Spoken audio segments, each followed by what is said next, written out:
Nemislarning to'yiga boramiz. 200 to'yona beramiz siz bilan yevroda va bizni qanaqa kutib olishadi. Xafa bo'lmanglar-yu, bitta mashinada kirib keldik kelin-kuyov. Qani mashinalar korteji? Qani signal? Shuncha odam nima deydi? To'yona sifatida pul berilar ekan, oxirida qancha daromad topishini aniqlashtiramiz.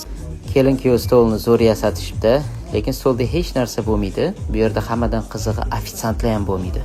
Kim xizmat ko'rsatadi degan savolga hozir javob topamiz. Hamma joyi oldindan belgilangan bo'ladi va nomlangan. O'zga-o'z xizmat ko'rsatasiz bu yerda. Endi uyat qilishadi. Go'shi yo'q, hech narsa yo'q. Isrofgarchilikni oldini olish maqsadida kelinga ham, kuyovga ham, xudiga ham farqi yo'q, hamma turadi.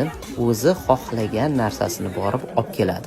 Eng asosiy qoida stolda o'zidan keyin narsa qolib ketish kerak emas. Baliqxo'rlar bormi oramizda?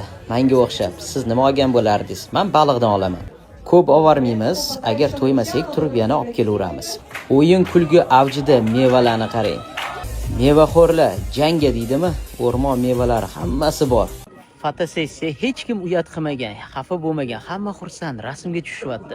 Hammadan ham 20 mingga yaqin rasxod bo'libdi, lekin foyda 50-40 mingga yaqin. Bu pulga keyinchalik uyga, mashinaga yoki farzandiga investitsiya qilsa bo'ladi, kredit to'lamaydi.